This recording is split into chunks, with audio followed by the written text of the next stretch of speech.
Unit 1, Topic 6, converting decimal to scientific notation. Let's take a look at an example from the homework assignment. So here's the first one. We have 0.0509. The idea with scientific notation is that you want just something in the ones unit. So we're here to look at ones. I guess I could write it like that. And then we have tenths.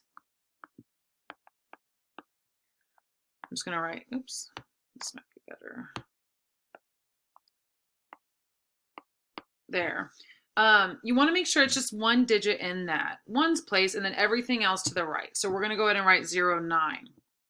Now, we know we're going to be multiplying times 10 to something. Since we're going to put the decimal there, and we know that we came over 2 decimal places from where we were, that's the -2.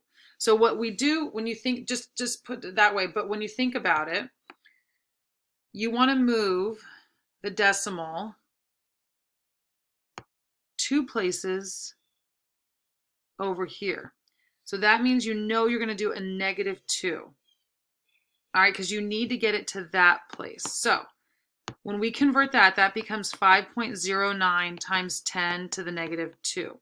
The way you check it is you go, okay, well, if I'm multiplying times 10 to the -2, that means I'm moving to the left 2 decimal places. So I know that that's correct. That's what I was trying to get from here.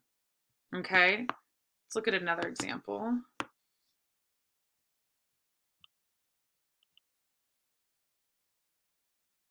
Here, let's look at one where we have even more decimal places. So we have 0.00052.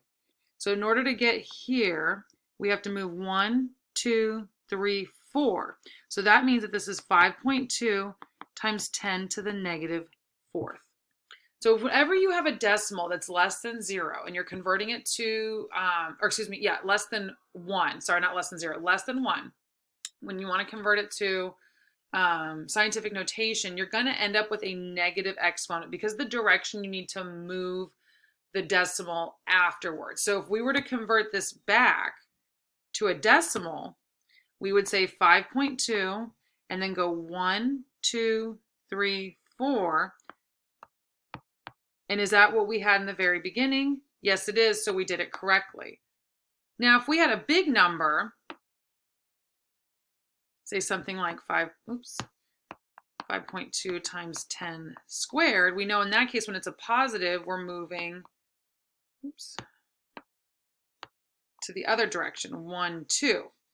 So that would be 520. So if we didn't have that negative exponent from the decimal, we know something's off there when we check it. So always make sure to check it by moving the decimal in the right direction or left, either to the right or left, the correct direction, I should say, to make sure you got it.